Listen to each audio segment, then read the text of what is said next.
and this yellow belly's in underneath the log, and we had a shrimp come up.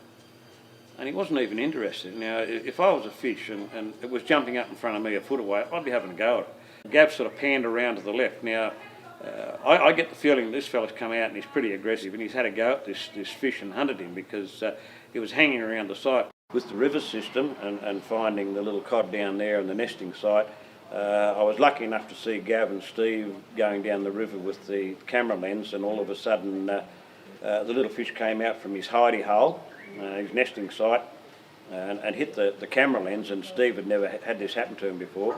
Gav was lucky enough to have that happen to him down on the Clarence, and all of a sudden, sitting over in the canoe from them, seeing these two blokes go high fives that they found this site. It was great, yeah, terrific.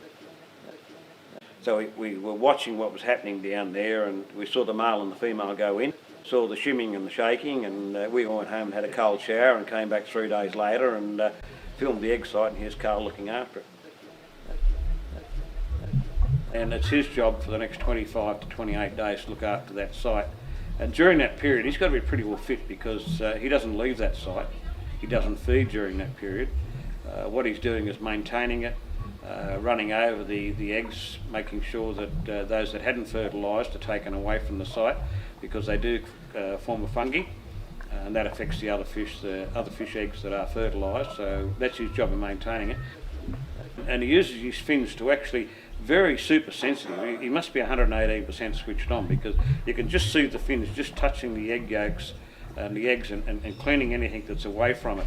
And he's doing that constantly. I mean, 24 hours a day, and it's full on. I mean, he's pretty keen. Yeah. We went back down and filmed the site. We were lucky enough to pick up a couple of little black dots on a couple of the eggs where they had hatched.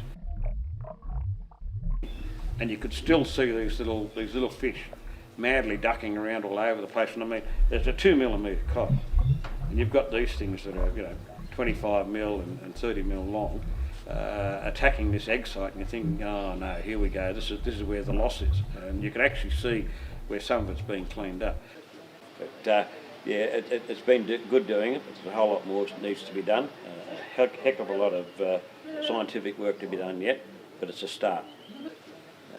I have a passion for the cod, and always have.